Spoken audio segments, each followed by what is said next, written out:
Genesis 44.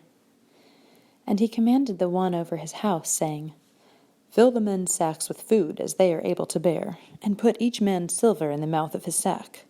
And put my cup, the silver cup, in the mouth of the sack of the youngest, and the silver for his grain. And he did according to the word of Joseph, which he spoke. As soon as the morning was light, the men were sent away, they and their donkeys.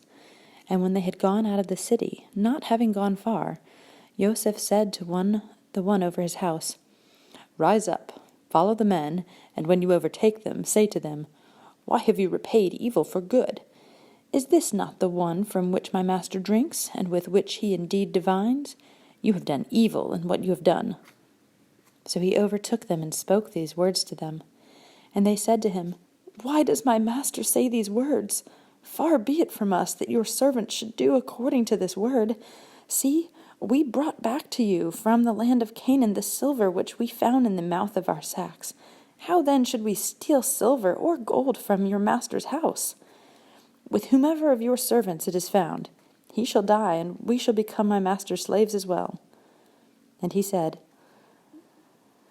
Now also let it be according to your words. He with whom it is found becomes my slave, and you are innocent.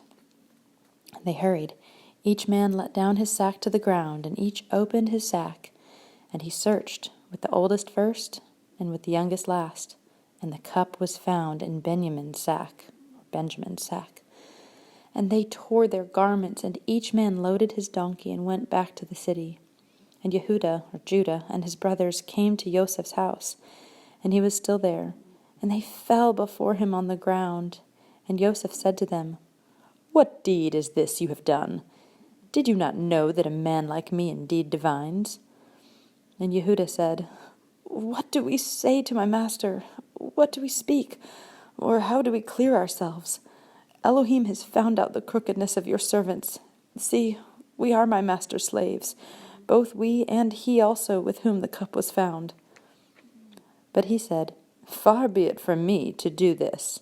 The man in whose hand the cup was found, he becomes my slave. And you, go up in peace to your father. And Yehudah came near to him and said, Oh, my master, please let your servant speak a word in my master's hearing, and do not let your displeasure burn against your servant, for you are like Pharaoh. My master asked his servant, saying, Have you a father or a brother? And we said to my master, We have a father, an old man, and a young child of his old age, and his brother is dead, and he alone is left of his mother's children, and his father loves him. And you said to your servants, Bring him down to me, and let me set my eyes on him. And we said to my master, The boy is not able to leave his father, for if he leaves his father shall die. But you said to your servants, Unless your youngest brother comes down with you, you do not see my face again. And it came to be, when we went up to your servant my father, that we told him the words of my master. And our father said, Go back and buy us a little food. But we said, We are not able to go down. If our youngest brother is with us, then we shall go down, for we are not able to see the man's face unless our youngest brother is with us. Then your servant my father said to us, You know that my wife bore me 2 sons, and the one went out from me, and I said, Truly he is torn to pieces, and I have not seen him since.